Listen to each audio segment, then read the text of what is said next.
Hi, and welcome to the Hancock Creative Podcast from the Graphomania Podcast Network. I'm Shawn Hancock. And I'm Missy Hancock. And I, as always, am Vinton Bay. Except for yesterday when you were Henry Frank. True. Every Monday. Yeah. What is yesterday when this comes out? I don't know. Where am I? What's our question for the week? Sometimes you like to say, "May I be frank?" And we say, "Sure." I see what happened here. Wah, wah. Question. I didn't phrase this in the form of a question, so I apologize. Don't you know that we follow Jeopardy rules? Question of the week. I don't know that I could phrase this in the form of a question. All right. What's our statement of the week? What's our statement to ponder of the week? Sorry. Don't waste your creativity. How can you not waste your creativity? I don't know that I have Why the you answer should to not that. waste your creativity. Okay, maybe that. Why should not? Why you should not? Why should you not waste your creativity? Why should you listen to us talk about not Why wasting should you? creativity? Why should you? That's like the before Sounds show. like you're supposed to do. Where we tell people why they should listen to our show. Why you should listen to us. Tell you that. Why you should not listen to our show. Sorry. Okay, so this comes from the parable of the talents told by Jesus Christ. Superstar. I'm getting all religious on this That's podcast. right. This Also. one's We getting just all lost religious. half our listeners. Now, I want you to keep in mind that Jesus was a creative person. He was a storyteller, and this is one of the stories that I'm about to butcher. All right. Because I didn't look it up. Butcher it, baby. So the parable of the talents is that there's this master, this guy who has 3 servants, and he's going out of town, and he gives, Vinton will correct me if I'm wrong, won't you, Vinton? Nope. You are a brilliant religious mind over there. I'm sure you'll do fine. You've preached sermons over this. I've heard it before. Brother. And I've butchered every one of them. So, so this dude goes out of town and he leaves some money with his servants, and he says, "Take this money, go make me some more money." Right? Yeah. And then something like that. when I get back, I better see something. So this is all paraphrased by me, of course. Now, the first 2 guys, they did pretty good. When the master comes back, they're all supposed to come back and report to him. And the first 2 guys did all right. The first guy did really well, and I don't remember the numbers. The second guy did not as well, but good. He still made a profit or whatever. So the master is pleased with both of those. The third guy, the third servant, was like, "Well, I knew you were a hard man, and so I didn't want to lose your money, so I took it and buried it, and here it is. I'm Give it back to you. It's all dirty. I'm giving it back to you, the same amount that you gave me." So the master was angry with him. Which used to piss you off. Am I not right? This story used to tick you off. Did it? Probably. I think it did. Yeah. Just about every story does. Every Bible story. At first, at least, until I think about it. Yeah. Well, you just thought it was unfair. It's like he gave so it's him back unfair. all He gave the him back the money that he wanted. Yeah. So He why didn't is he lose mad any at of him? it. He didn't lose Yeah. anything. Except that I guess maybe, over time, it could have served better if he had put it in a bank, or it could have given it to the other servants, you know, and they could have made him money, but he gave it to this servant who didn't do anything but sit on it. Yeah. You Didn't know? even try. No. And so I always thought it was cool. And now in the biblical account, the talents is money. Yeah. It was like I don't the know currency. why it's called that. I guess Well, that's it was it's the a currency. currency. Yeah. But I always wondered if, and I'm sure it actually is, but I never looked into it. That's where we get our word talent. Like, oh, you have these talents, don't waste them. Is because of that parable. Well, Oh, yeah, that makes maybe. sense. So I think that might be where we get the the word. English version of the word for skill or aptitude. Yeah. Whoa. Well, that's what you so like that's about what it. I like Yeah. about it is because it reminds me to not sit on my talent and to not waste it, to not waste my talent, to not waste my creativity. And I get really frustrated with people when you're doing something creatively, usually when you're drawing something or whatever, somebody will come stand over your shoulder and, man, I wish I could do that. I can't draw a stick figure. I couldn't draw a straight line always with the straight line. Always and it's like, with the no one can draw a straight line. Why are you being ridiculous? Anyone can actually draw a straight line. There's a thing called a ruler or any kind of I know. edge like a book. I know. That's what normal people use. But apparently this person is always trying to do it freehand. I don't know. Because he doesn't realize that the best artists in the world can't draw a straight line. There are tools, and this is a pencil. With an eraser. You're not trying to use your finger. Just anyway, whatever. But those people are always frustrating to me because you can tell that inside they killed the creative person inside and they regret it. Yeah. And it's like you wouldn't be saying that if you were not regretting having killed that creative person inside. Yeah. You know? And if you didn't regret it, you would just be like, all right, very good then. You're the artist and I am not. It would be unnecessary to mention. Why are you comparing me to you? Why are you comparing us? Having been the person, at least inside my head, that says this when I see really talented people, I know it's because I was given a small amount of drawing talent and I squandered it by not practicing and getting frustrated with my work. And I didn't go forth to become a great artist. I just was like, well, I can do this little bit of thing and I'll do it once or twice when I'm a kid and then give it up. And so when I see someone else doing it, I'm like, oh, I can't draw. I wish I could draw. And it's because I wasted my talent. Well, I mean, when I could have pursued it. You used it in other talents. Right. Well, yeah. But people have more than one talent, but that was a talent that I could have pursued and I could have worked hard at and I could have gotten good at. Yeah. Well, and I have the regret whenever I, am playing the drums because that's one of the talents that I had that I set aside because, damn it, you got to, you can't do everything. You can't do them all. You got to put something aside. And so that's Shawn how and I are alike in that we picked where most people pick one or two, we picked five, but there's still that 6th, 7th, and 8th one that we wish we would have pursued. It's like, darn, I had to put it down. I had to put something. Well, that sounds cocky. I'm not trying to be cocky, but I'm terrible with athletic stuff. So I did lay all that aside as well. It wasn't much of I'm not a very good. But we've talked before about how we're a jack of all trades. Like there's a ton of things that we like to dip our fingers into. Yeah. I mean, financially I suck. Managing business, whatever. It's we're like getting I'm not better. We're growing. Yeah, we are together. We can do it. But it's like me by myself. I don't know so much, and it's like I did have to set those aside. So I'm not trying to say, I'm kind of good at everything. Yeah, no, not at all. But anyway, it is frustrating. What's frustrating is that you hear the regret in their voice. Yeah. And it's like, if it meant that to you, then you should have cultivated the talent. Or you should now.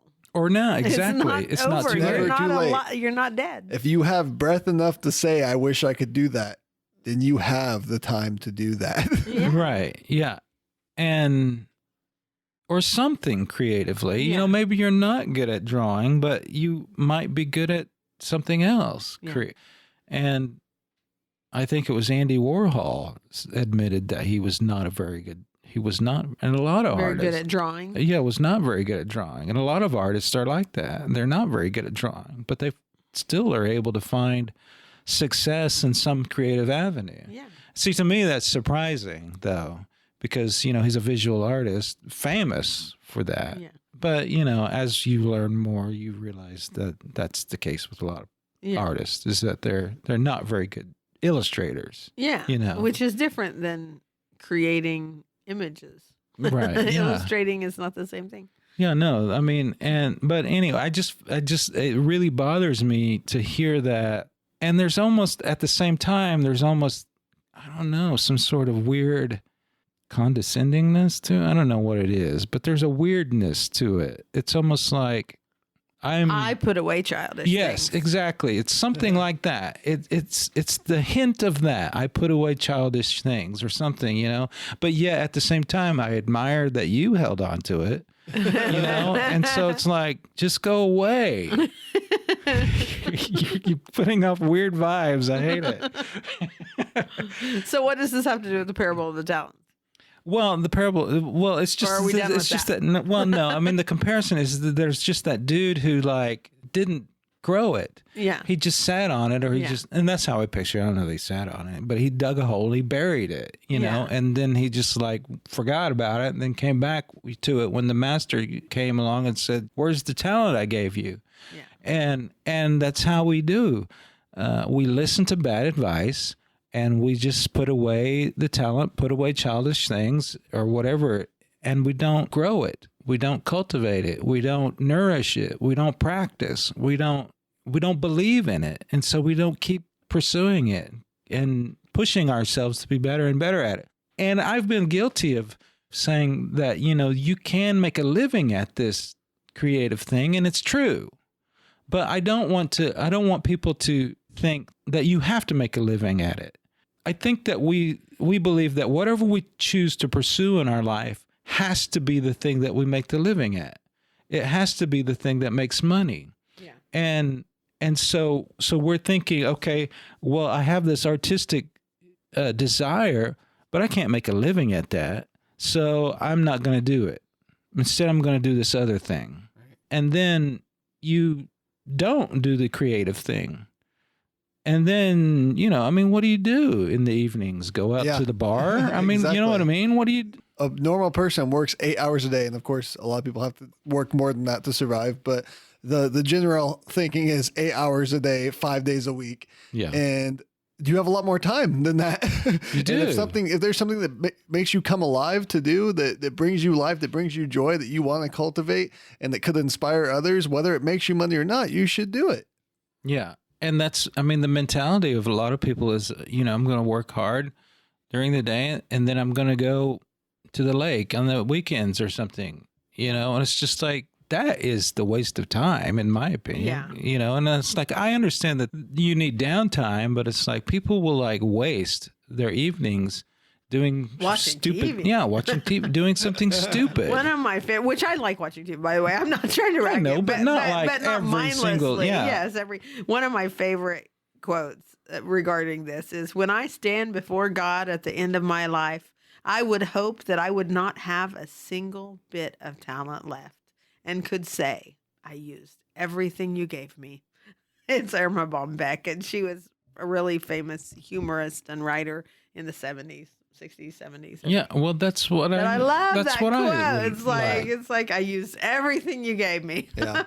Yeah. And I often find myself in a place of just consuming media, TV, reading. Yeah. But I want to be creating more. And there's so many things I want to do. And we only have so little time on this earth, people. Yeah. Don't forget how little our time is. If there's something you want to do, if you want to be creating something, don't think, I'll wait till I'm 50 to write my novel. You might not get to till you're 50 to write your novel. I hate to be the naysayer, but a lot of people don't.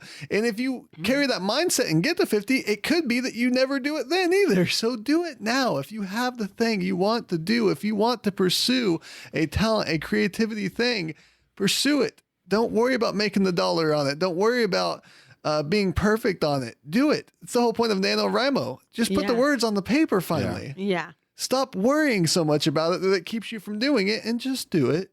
Yeah. Well, and I think it's unfortunate because we live in a monetary society that we have to support ourselves, that we have to pay the bill, whatever. Yes, dear God, if you are still living with your parents and you're under the age of 18 and they're supporting you, do the thing now. Do it now. Well, but now's a good time. Now's a very good time. No, but I mean, I think because we live in that's our reality. I think we really feel like that it has to make money, and if it doesn't make money, it's not worth anything. And it's like, it's worth something for you to have created. It's worth something if someday, you know, a great grandchild opens a box and finds your manuscript and knows you because you wrote something and knows your heart. You know, I mean, it's worth it. It's worth it if no other eyes are ever set on it, but you created something and you look and say, I did this. I am a creator. And it's like this, we've discussed this a lot over the years, but we believe in a creative God who created us. And so it's like, if nothing else, it's like you are participating in an act of creation, like the one that created you. And that is worth it in and of itself to have been a part of that process. There's been a couple of occasions that I think was confusing to me whenever I was working on some project and I would throw it in the trash or whatever. And then one of our kids would come behind and pull it out of the trash and keep it, and and then I realized later that they pulled that out of the trash, and I'm like, why? What did that mean to them that they would pull that out of the trash?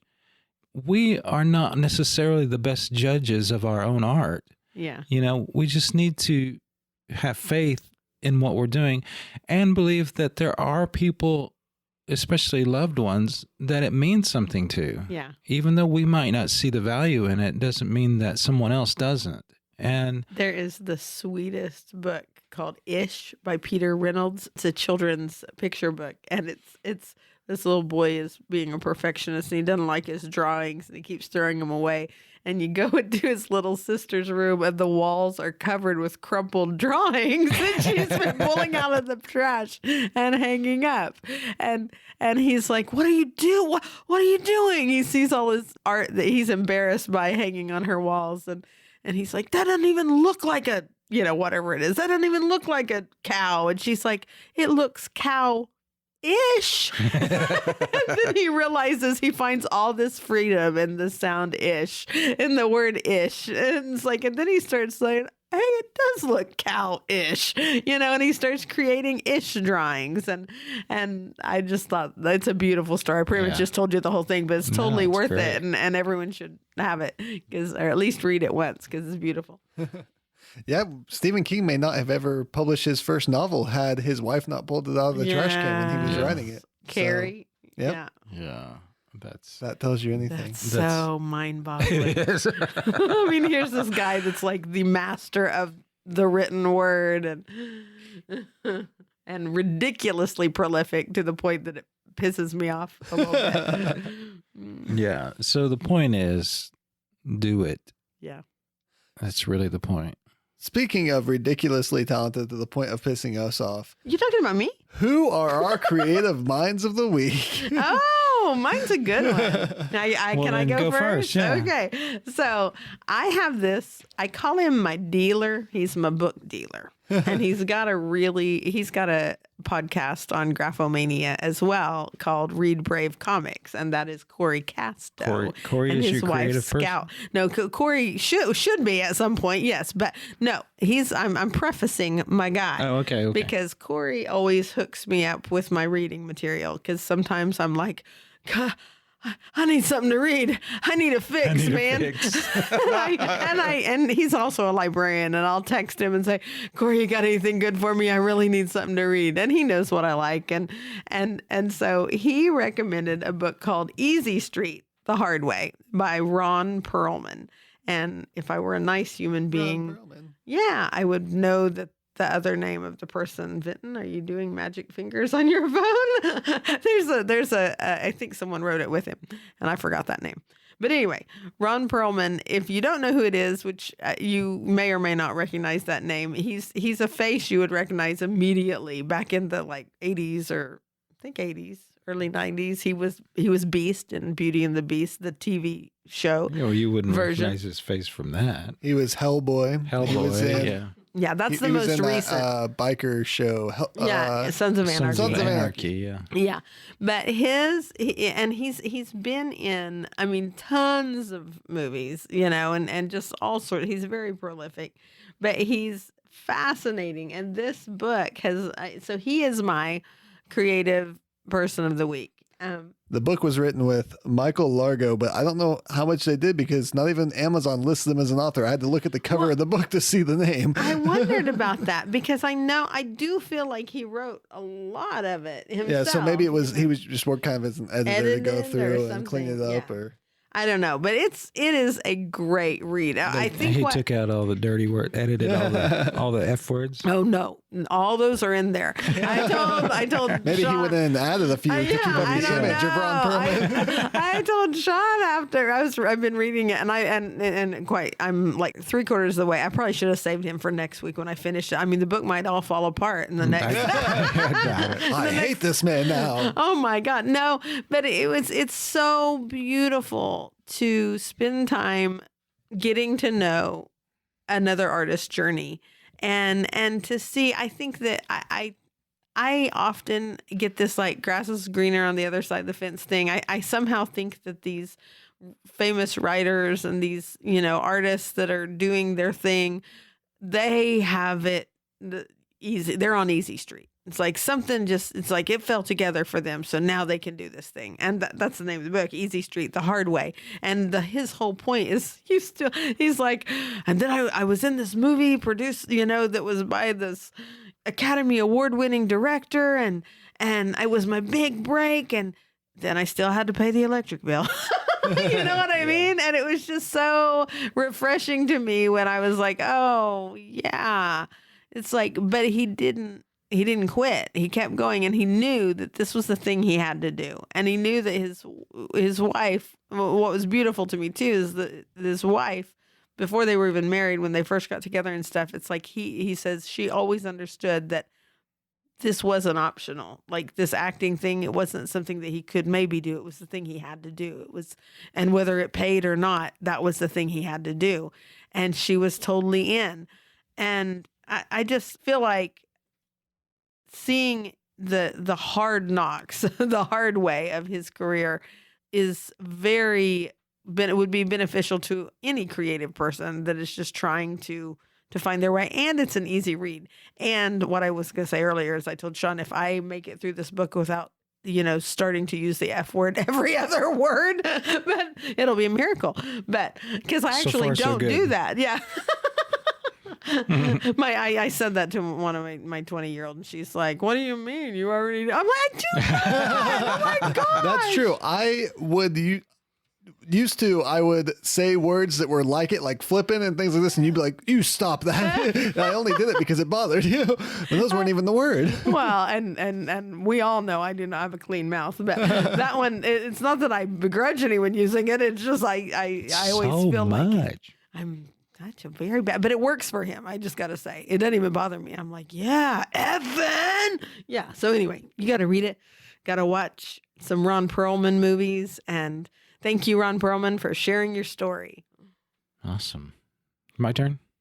So my creative person is Elon Musk. Now, he's not an artist per se, but he's a creative I think person. he's creative, and he's definitely inventive, ingenuitive, or whatever you would call that. He's awesome. So if you're not familiar with who Elon Musk is, he is the creator, the CEO of Tesla Motors. He also started Solar City and SpaceX, and His first thing was PayPal. yeah. Which I use all the damn time. Thank you, Most Elon. of us do. It's connected to almost everything Great. now. Oh man, I thought that was brilliant when it came. It's It just was like brilliant. I don't have to use the bank. Anyway, so I just think that he's what we've needed for a long time, and it's like you could go back, 100 years and see people like that. Henry Ford or Nikola Tesla or whatever, people who were inventing, and they had created these companies that were really doing a lot of forward thinking, things like that. And it's just like that just died back then. And then Once we hit the space age, we stayed. I don't know what happened, but it's just like there wasn't anyone like that, or that I could think of anyway. And then here he is. All of a sudden, it's just like, this is what they had back in the industrial age that brought in and I guess we've had Steve Jobs and Bill Gates, but I don't know, He's inspiring to you. He's inspiring to me, and I don't really know why, why the others aren't as inspiring, but I think maybe because he just like starts, 10 companies or something. Yeah. I think it's less of like, I mean, with Steve Jobs and Bill Gates, to a degree, they had their niche and they were like, this is the thing I want to invent. This is the thing I want to work on. Whereas a person like him, he's just an all-around inventor. He's always looking for the new thing and the new prospect, and it's not always in the same vein as the last thing he did. If you listen to him talk too, he'll be like, and so I took all my profit from this and I put it into this idea, and it's like he's all in. You know, it's just like. Well, and I think what it is to me is that it really is, I think, future thinking. It's not so much futurist. A futurist. It's like, let's see how far, let's see where this goes and develop this as far as we can take it.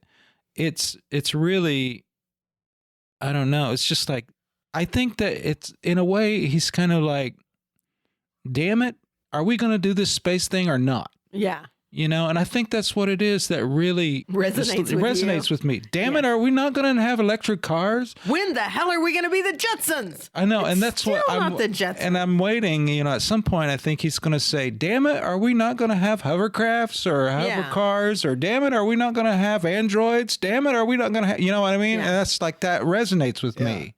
And it's just like, Elon Musk, I thought we were going to Mars. Mine likes to say, "Damn it." Yeah, I mean, seriously, I think that's kind of the same vein. You know, it's just like, if nobody's going to do this, I might as well do it. Yeah. And I think that's, and also he's obviously a brilliant mind, you know, but I just like that attitude. It's just like, where are all these other rich people? Why are they not saying, damn it, are we never going to do this? And taking their money and doing it. Yeah. What's hilarious, and we don't know if we're right, but Shawn and I have a theory that Elon Musk is so busy that he does his interviews, he doubles them with eating. Because if you go look on YouTube, you look up interviews. Yeah, a lot of his interviews. I mean, most of them, it's like he's downing his lunch at the same time. It's like, okay, I can do an interview, but he's I'm like double timing or something, you know? It's like, I'm also working while I'm sleeping or something, you know? I don't know. But anyway, so I just, you know, I admire him, so I thought he'd be a good person to pick on this week. Yeah. Who's yours, Vinton? So, my creative mind of the week is Felicia Day. Are you aware of Felicia Day? Yeah. Yes. So, she is a actress, comedian, writer, and a gamer, and all around like kind of a nerd celebrity. Yeah. She does a lot of work online, YouTube videos and things like this, playing games, and is really involved in the online game community, and of course starred in her own web series for the Guild that she created. Right, yeah. Had a small role in Buffy the Vampire Slayer, and has had cool. a friendship with Joss Whedon and a bunch of other celebrities that we all know and love. She did the Dr. Horrible she musical. started Dr. Horrible. Yep. And she wrote a memoir called You're Never Weird on the Internet, almost. And I just think that the memoir itself is amazing. And her whole career and just who she is, she's just so honest and brave. She just really puts herself out there, and how scared she is and how much social anxiety she has and how she wants to do things with her life, but she has to overcome all these hurdles to do it. And she's just really brave and honest with that in the way she does that. And just seeing her create and then reading her memoir and just seeing into that is just kind of a beautiful thing to see someone who fights that hard because they want it. Yeah. And no matter how hard it is for them, no matter how many hurdles they have to jump, they're going to fight for it. Yeah. And I thought it was completely beautiful to hear that story and to just see who she is. And of course, she's gone through things like Gamergate, where a bunch of guys decided that girls shouldn't play video games, and they attacked her online, and people were dropping her home address and encouraging people to go by and like attack her physically and these type of things. And so she went through a lot of hard things with it, where she's not welcome in the community that she's in necessarily. Stupid. A lot of times by certain people. Yes. And so it was a big controversy there, and just overcoming those things to continue to do what you love and be who you are, I think is wonderful. And I think for that reason, she is my creative mind of the week. That's awesome. Yay! Felicia Day! That's great. I mean, so if you don't know who Felicia Day is, go check her out and support her. Yeah. I just want to say one more thing about Ron Perlman. Oh my God. Just the whole book. If you struggle with insecurity and feeling less than, you need to read it, because it's him overcoming that too, which is beautiful. That's all. Sorry. You saying that about her made me remember that. And I was like, that's a huge thread in the book I should have mentioned. So on to our encouragement section of the week. Okay, so I would just like to encourage you that it's never too late to start. Did we say that earlier? Yeah, we kind of touched on it. Yeah, it's a good continuation. So I was already thinking that it's never too late to start. So if you're elderly and have always wanted to do something creative, it's never too late to start. It's never too late to start your business, and it's never too late to do something creative. It's never too late to, I don't know, do what you've always dreamed of doing the thing that you regretted. And I don't think you even have to be elderly. In my 20s, No, I was of course regretting not. not getting started doing certain things in my younger years. Yeah. And it made me not want to start because I'm like, I've already wasted so much time. Yeah, well, if you say that, and I've spent a lot of time saying that, if you say that, you will end up wasting a lot of time saying that you have already wasted a lot of time. And that's, stop saying that and just start doing it. And I'd like to say that you might think that you're done. Maybe you've done it and you're done or something, and you have no more, but it's not too late to start something new. And it doesn't matter what stage of life you're in. If you're down and you're depressed, or if you're whatever, you feel like that you have no place to go but up, that's a good place to start something creative, start something great. And there's this quote from J.K. Rowling that says, rock bottom became the solid foundation on which I rebuilt my life. And I think that is wisdom, because it's like so many times we find ourselves there, but it's like, instead of getting depressed about being there, you're at a great place to rebuild your life. Yeah. You're at a great place to rethink, what can I do from here? Where can I go from here? And then maybe do the thing you always wanted to do, but you were too afraid to do. And it's like, maybe you do the thing that you were afraid to fail at. And it's just like, if you're at the rock bottom and you're still afraid to fail at something, then it's like, what do you have to lose? You're already at the rock bottom. Risk the failure. Do the thing that you're afraid that you're going to fail at, and you have nothing to lose. So if you fail, you're not going to be any worse than you're at now. And also, it's never too early to start something, So like, and I want to talk to people who are like young, and they're thinking, I could never do that because I don't have this education, or I don't have that, or whatever. And I just want to encourage you that do it anyway. Do it even ill-equipped, and do it even though you're not as skilled as you'd like to be. Do it anyway.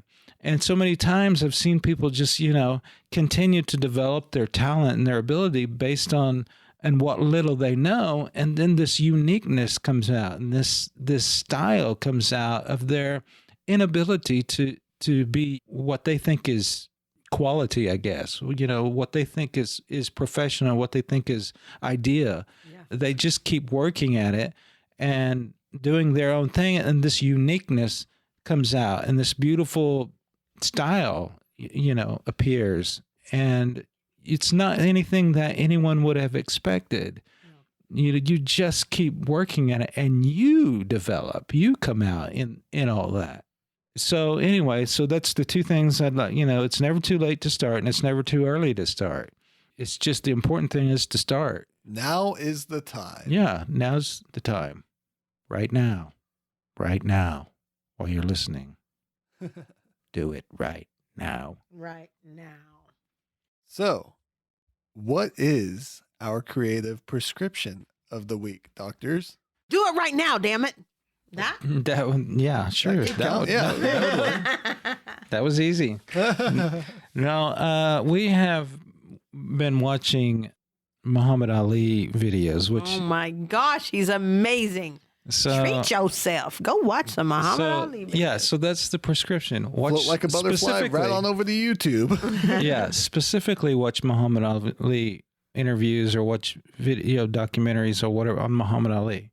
And you will just be inspired by his I don't know, there was something magical about him and his personality where he could just be what you would perceive to be cocky and arrogant and He was speaking truth. But yet I know, but it wasn't True yet. You didn't know He until spoke it he had into proven being. it. Yeah. Yeah. And so, but anyway, because I remember as a kid, I was like, good grief, this guy's really full of himself. We were young children. I just want to say, very young. Yeah, but still, I was thinking that when I was a kid, I was like, wow, listen to that guy really. Says, I'm the greatest. Yes, but at the same time, there's something about him that you realize he's not arrogant. Yeah, there's a different way that he carries himself. You hear certain people say that they're the greatest and you want to punch them. You hear Muhammad Ali say he's the greatest and you want to go, yeah, you're the greatest. Yeah, because but his mission in life was to love other people. I mean, to be... Well, and you could, even though the words came off cocky, you could feel that he was, I don't know, loving. Yeah. Well, I feel like he was saying it. He was saying it for an entire race of people who had been beat down in this nation. Absolutely. He's like, I am pretty, you know? Yeah, but he wasn't, I mean, I don't know. That's what I'm saying. There was something magical about it because he was not saying we as a people are pretty. Yeah, I know. That's what was so saying, neat. I am. I know. It's good. You should do it. You should. But anyway, I don't know what it is, but that sounds like he a really was one of those. thing. He's one of those people that's just a magical person. And it's just like, and it was hard. It's hard to say that he wasn't the greatest. So jump down the Muhammad Ali rabbit hole on YouTube this week, and come back and let us know what you think. Yeah. Come back from the rabbit hole. Yeah, we're so happy you listened to us. We hope it wasn't unpleasant. Never apologize. Didn't you learn nothing from Muhammad Ali? No, you go.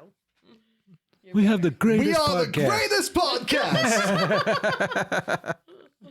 We sting like bees in your ears. Is that a good thing? I don't think that's a positive thing. Thank you for listening to the Hancock Creative Podcast. If you'd like to get into contact with us, check us out on Twitter at Hancock Creative, on Instagram at Hancock Creative Shop, or email us contact@graphocast.com. Be sure to check out the Hancock Creative Shop on Etsy and buy all the things. You were thinking I meant most of the things. I meant all the things. Buy all the things. What are you doing with that money? You don't need it. Come on. You got extra money. Buy the things. Oh my gosh. Look up Hancock Creative Shop on Etsy or click the link down in the show notes or go to hancockcreativeshop.com. If you happen to be in Oklahoma, head over to Guthrie and check out the Hancock Creative Shop in downtown historic Guthrie. Thank you as always to Gabriel Knight Hancock for our opening and closing music. Check out more of his wonderful music at Gabriel Knight, that's Knight with a K.bandcamp.com. And we'll see you next week on the Hancock Creative Podcast. I'm Vinton Bain. I'm Missy Hancock. And I'm Shawn Hancock. Go get started. Yes. Why are you still listening? No, stop it. Go.